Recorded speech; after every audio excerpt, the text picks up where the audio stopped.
정말 우리나라에서 요즘요 이런 일이 조금 빈발한다 이런 느낌을 지울 수가 없어요. 김기혁 아나운서. 예, 한 식당에서 범행을 저지르고 정말 뻔뻔함의 끝을 보여준 사건이었는데요. 해당 영상을 함께 보시겠습니다. 네.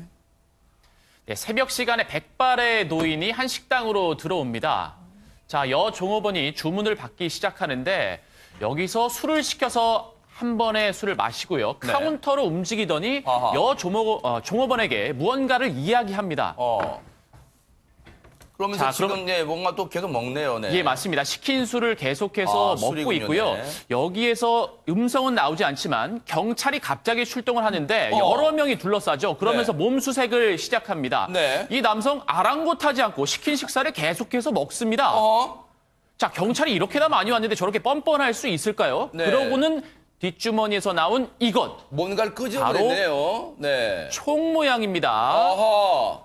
가스총이었습니다. 자, 이 가스총을 소지하고 네. 여 종업원에게 무언가를 이야기를 했었는데 네. 자, 이 백발의 노인은 식사를 멈추지 않죠. 베레모도 고쳐 쓰고 어허. 다시 또 먹기 시작합니다. 네. 경찰이 와서 다짜고짜 식사를 하고 있는 도중에 경찰이 와서 자신의 소지품을 뒤지더니 급기야 빼앗아갔어요. 가져갔어요. 그런데 경찰이 둘러싸고 있는데도 식사를 계속하고 있습니다. 박성배 변호사님, 일단 경찰이 출동부터 한 이유는 대체 뭡니까, 그러면? 이 남성은 당시 혼자서 일을 하던 여종업원에게 총으로 쏴버린다라고 협박을 세상에. 했습니다. 당연히 이 여종업원은 112 신고를 할 수밖에 없었고 네. 경찰이 출동을 할 때는 2인 1조 순찰차 한 대가 출동을 하는데 총으로 쏴버린다는 협박이 상당히 중하다고 판단하고 여러 경찰관들이 이 식당에 출동을 하게 됐습니다. 하하. 실제로 총으로 쏘겠다는 위협을 듣고 가만히 있을 사람이 어디 있어요? 무서움에 신고를 했겠죠. 그래서 경찰들이 왔어요. 이 심각하다고 생각하고 많이 온 것 같아요. 그래서 소지품을 뒤지더니 저렇게 뭔가를 꺼냈는데 앞서 김기혁 아나운서 설명처럼 번쩍번쩍했죠. 그게 가스총이었답니다. 그런데 이수연 교수님, 네. 이 남성이요. 아이고 죄송합니다. 제가 잘못했고요. 제가 뭐 실수했습니다. 이렇게 할 겁니다. 근데 계속해서 밥을 먹고 있습니다. 네, 지금 굉장히 이상한 장면으로 보여요. 제가 네. 볼 때는 일반인들은 이제 경찰이 나타나면 뭔가 뭐 내가 뭐 잘못했나 하고서는 굉장히 경각심을 가질 텐데 네. 지금 뭐 뒤도 안 돌아보고 그 국밥 남아 있는 그릇 속에 있는 밥을 어떻게든 이제 입속으로 다 집어넣으려고 네. 굉장히 허기지게 빠른 속도로 지금 입에다가 여러 숟가락을 막 한꺼번에 집어넣는 네. 거를 볼 수가 있거든요. 저게 아마 저분의 어떤 정신적인 취약성을 지금 시사하는 내용이 아닌가 싶고요. 네. 지금 이미 지금 상황 판단력상은 굉장히 좀 미비점이 보인다. 저분이 저렇게 건강 상태도 좀 안 좋으신 것 같고 걷는 모습이나 이런 것들을 봤을 때 그리고 굉장히 허기지게 된 과정을 한 번쯤은 살펴봐야 될 거고요. 네. 그리고는 지금 이 총기가 그런데 이 사람 손에 도대체 어떻게 들어가게 된 아하. 건지 네. 이게 더 궁금증을 유발하는 그런 장면입니다. 그러네요. 그런데요, 저 때가요, 자정을 훌쩍 넘긴 시간이었대요. 저 종업원분은 얼마나 놀란 가슴을 쓸어내렸을까요, 최준문 교수님? 그렇습니다. 이게 여성 혼자 일하시는 곳이잖아요. 대체적으로 이 범죄 행위들을 보면 여성 혼자 일하는 가게나 이런 데를 집중적으로 타겟으로 해서 범죄 행위를 하는 경우들이 있어요. 예전에도 대구에서 10여 차례 여성만 혼자 일하는 가게를 대상으로 범죄 행위를 했다가 잡힌 적도 있었거든요. 1년 이상을 10여 차례 한 적도 있어요. 아하. 그 정도로 우리 사회에 이제 취약하게 여성분 혼자서 일하는 식당이나 아니면 가게들을 집중 타겟으로 해서 공격을 하거나 아니면 범죄 행위가 많기 때문에 네. 저는 저런 그 여성 혼자 일하시는 가게들이나 이런 어떤 식당들 네. 이런 부분을 집중적으로 좀 점검하고 그다음에 순찰을 강화할 수 있는 시스템을 만들어야 된다. 아니면 아하.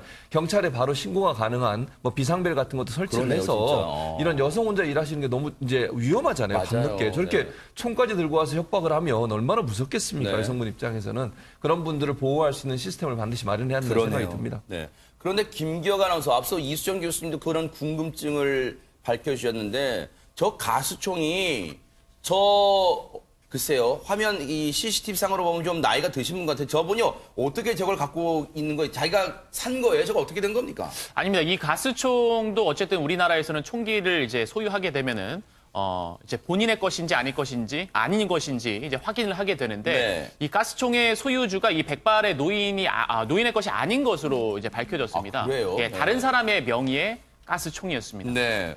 아니 그렇다면 앞서 진짜 이수영 교수 말씀처럼 저 가스총이 어떤 경로로 저 사람 수중에 들어가게 되는지를 반드시 경찰들이 밝혀주셔야 될 것 같아요. 그런데 이 가스총이요, 정말 저 때는 어떤 협박에 그쳐서 천만다행이지 실제로 어떤 행동이 옮겨졌다면 진짜 큰일 날 뻔한 그런 상황이었는데 최단비 변호사님, 자신의 가스총도 아니었고요. 그리고 가스총을 소지하고 있다는 것만으로도 혹시 처벌이 됩니까? 어떻습니까? 일단 이 가스총 같은 경우에는 총포 도검 및 화약류에 관한 법률이 적용이 돼서 아하. 허가를 받고 소지를 해야 합니다. 근데 지금 앞서서 말씀하신 것처럼 이게 본인 명의의 이 가스총이 아닌 것을 봐서는 본인이 허가를 받았을 리가 없잖아요. 그렇기 때문에 일단 허가 없이 소지한 가스총인 것으로 보이고 이렇게 될 때에는 총포 도검 이 관련 법에 따라서 위반이 돼서 뭐 10년 이하의 징역이나 2천만 원 이하의 벌금에 처해질 수도 있고요. 네. 여기에 대해서 현재 지금 경찰은 특수협박 혐의, 저 가스총으로 상대방을 위협을 하고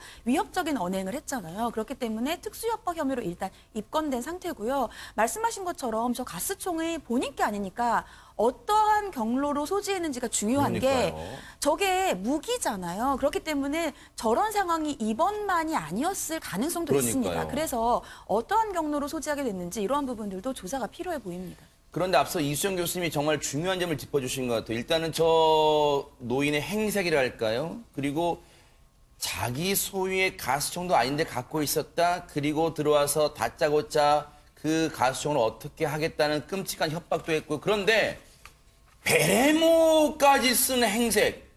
이거 정말 특이합니다. 일반적이지는 않다 이런 생각도 들어요. 네, 베레모가 도대체 어떤 의미가 있는지도 물론 수사를 해야 될 겁니다. 네. 만약에 저분이 이제 퇴역하신 무슨 어떤 총기를 관리하는 직군에 계시다가 퇴역하신 분이라면 그럼 사실은 반납을 하고 이제 나와야 되는데 그거를 불법적으로 가지고 나오시거나 이렇게 해서 이제 결국은 이게 사실은 총포법에 아까 말씀하신 대로 민간인이 가스총을 가지려면은 이게 실탄이 들어가는 거기 때문에 경찰에다 등록을 해야 되거든요. 그런데 그런 절차가 지금 전혀 없었다는 거니까 네. 이게 도대체가 불법적으로 판매를 할 수 있는 어떤 암시장이 존재하는 건지 아니면 본인의 개인적인 이제 어떤 사유로 소지하게 됐는데 반납을 안 하고 계속 갖고 있던 건지 이런 것들을 사실은 더 추가적으로 조사를 해야 되는 상황인 거죠. 그러네요. 이번 사건 보면서요, 그런 어떤 불안감도 들어요. 경찰에 신고하거나 허가받지 않는 총포 도검류가 일상생활에 많이 숨겨져 있을 것 같다는 생각도 해보면요, 정말 오싹한 그런 사건이었습니다.